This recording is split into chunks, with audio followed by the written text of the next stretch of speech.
दोस्तों इस वीडियो को अगर आपने नहीं देखा तो किसी भी ग्राहक के रिपेयरिंग बिल्कुल भी मत करना गीज़र को, नहीं तो ब्लास्ट हो सकता है। प्रॉपर जानकारी होना ज़रूरी है। यहाँ पर आपने नोटिस किया होगा जब भी आप हीटिंग वाला गीज़र जो होता है इसको ऑन करते हैं तो दो बत्तियाँ जलती है, जिसमें एक हीटिंग वाली होती है, एक पावर वाली होती है।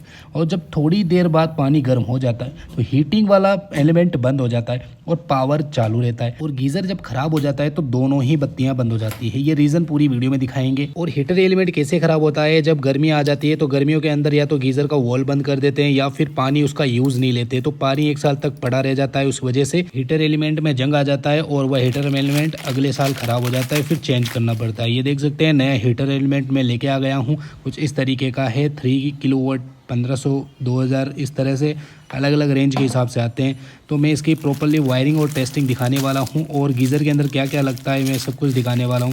यहाँ पर ये थर्मोस्टेट है जो कि ओवर टेम्परेचर से बचाता है। ये देख सकते हैं ये पानी का ओवर टेम्परेचर होने के बाद ये ट्रिपिंग हो जाता है, फिर इसे हम अपने मैनुअली स्टार्ट करना पड़ता है। लेकिन ये क्यों, ये आगे बताएंगे। यहाँ पर देख सकते हैं ये है हमारे पास दूसरा थर्मोस्टेट।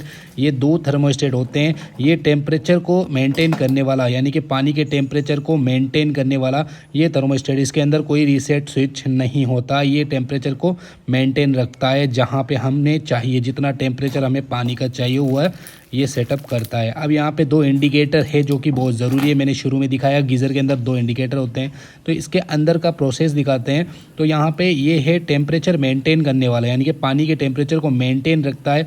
तो ये वह वाला थर्मोस्टेट ये ऑन ऑफ होता है। जैसे लाइटर से मैं जैसे ही इसे गर्म देता हूँ तो गर्म देने के बाद आपकी आंखों के सामने जैसे ये स्विच है ट्रिप करेगा। ये देख सकते हैं अभी गीज़र का पानी गर्म हो चुका है। जैसे ही ठंडा पानी होता है तो ये ऑटोमेटिकली वापस से ऑन हो जाती है। देसी भाषा में बोलूँ तो ये पानी को ज़्यादा गर्म होने नहीं देता, जितना गर्म हमें चाहिए उतना ही हमेशा मिलता रहेगा। ये दूसरा थर्मोस्टेट है। इसे सीधी भाषा में बोले तो ये एमसीबी की तरह काम करती है, यानी कि ओवर टेम्परेचर होते ही ये ट्रिप कर जाती है और फिर इसे मैनुअली ऑन करना पड़ता है। कैसे, जैसे कि मैं इसे हीट देता हूँ, यानी कि ज़्यादा से ज़्यादा इसे हीट दूंगा।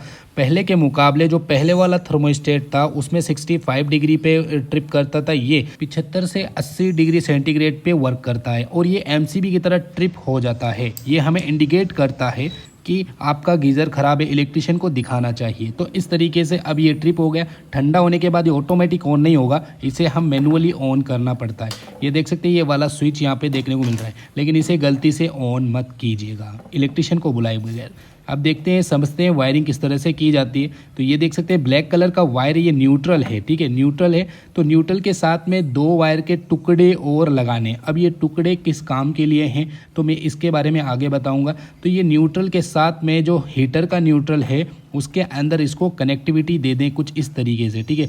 तो ये तीनों वायर कनेक्ट हो गए, न्यूट्रल हो गया, न्यूट्रल के साथ में दो कॉमन न्यूट्रल हो गए जो कि आगे मैं बताने वाला हूँ। एक टुकड़ा लेंगे रेड कलर का, इसके साथ में एक और टुकड़ा लेंगे वाइट कलर का, इसको भी इसके साथ में कनेक्टिंग कर देंगे, यानी कि हीटर का जो दूसरा पार्ट है फेस वाला उसमें कनेक्ट कर देंगे, ठीक है, इस तरीके से। ओके, हो गया काम। अब यहाँ पर देख सकते हैं थर्मोस्टेट जो कि मेंटेन वाला है, यानी कि टेम्परेचर मेंटेन करता है पानी का, वह वाला सबसे पहले लगाया जाता है। यहाँ पे लगाया जाता है इसको। तो इसको सीरीज करेंगे हीटर से, ठीक है। तो यहाँ पर देख सकते हैं इसको एक पॉइंट में कनेक्ट करेंगे, बिल्कुल सिंपल वायरिंग है। ये वायरिंग सीखने के बाद आप काफ़ी ज़्यादा पैसा कमा सकते हैं, क्योंकि सर्दियाँ आ चुकी हैं मार्केट में। ओके, आप ज़्यादा पैसा छाप सकते हैं। अब दूसरा वायर का टुकड़ा लेंगे तो इसको सीरीज करेंगे इस थर्मोस्टेट से, ठीक है। थर्मोस्टेट ओरिजिनल क्वालिटी की लेके आनी है, ठीक है। तो ये सीरीज हो गया हीटर से थर्मोस्टेट में, ठीक है। और ये एमसीबी वाला यानी कि ट्रिपिंग वाला ये थर्मोस्टेट सबसे लास्ट में लगाया जाता है, यानी कि इसमें ही पावर सप्लाई दी जाती है। तो इसको भी इस फर्स्ट वाले थर्मोस्टेट से सीरीज करना है। तो यहाँ पे एक और टुकड़ा लगाना है इस जगह पे। अब यहाँ पे ये टुकड़ा क्यों लगाया गया है इसके बारे में मैं आगे बताऊंगा। तो देख सकते हैं वायरिंग बिल्कुल फाइनल हो चुकी है सीरीज बाय सीरीज। अब यहाँ पे मेन लाइन का फेज़ कनेक्शन होगा, ये कुछ इस तरीके से फेज़ कनेक्शन हो गया। तो एक न्यूट्रल हो गया, न्यूट्रल के साथ में दो टुकड़े वायर के निकल गए।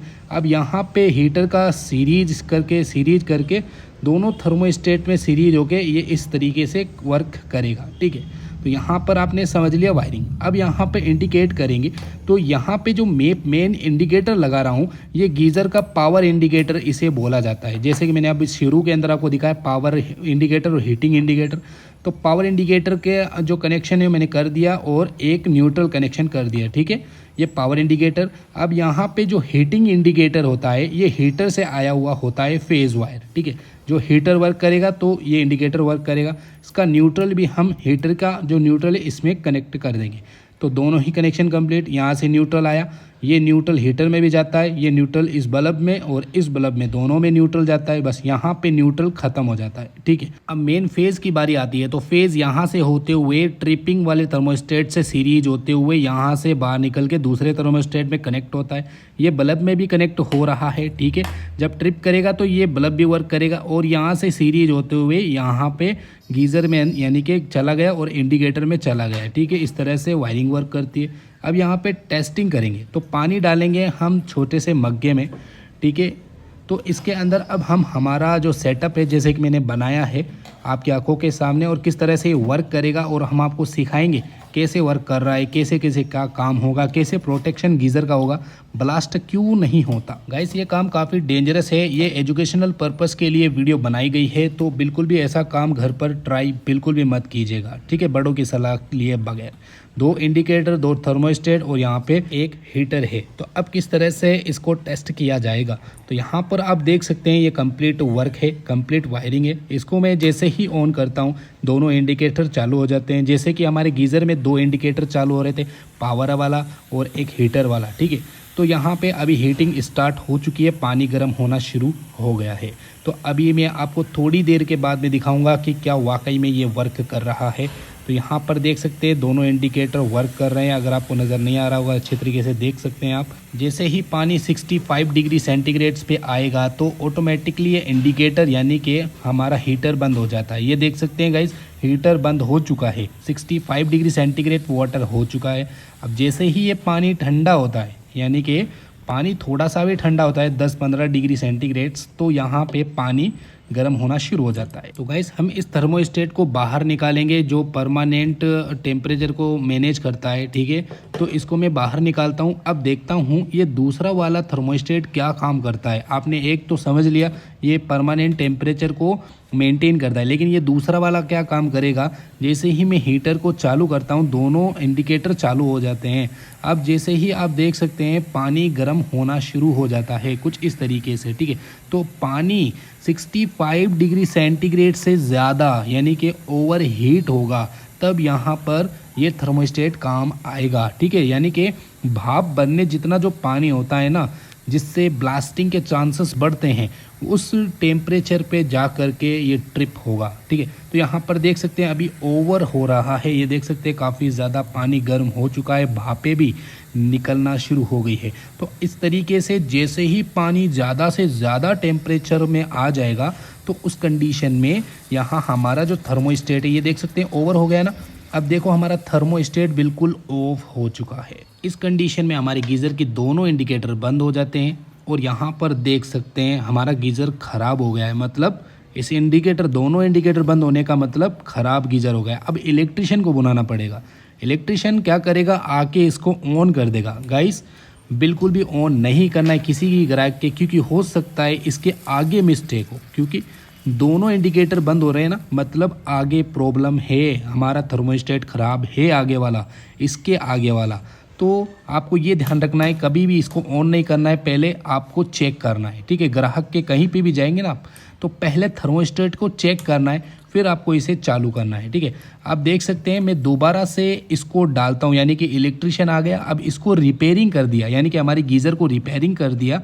अब यहाँ रिपेयरिंग करने के बाद अब हम फिर से चालू करते हैं गीज़र को, तो दोनों इंडिकेटर ऑन हो जाते हैं।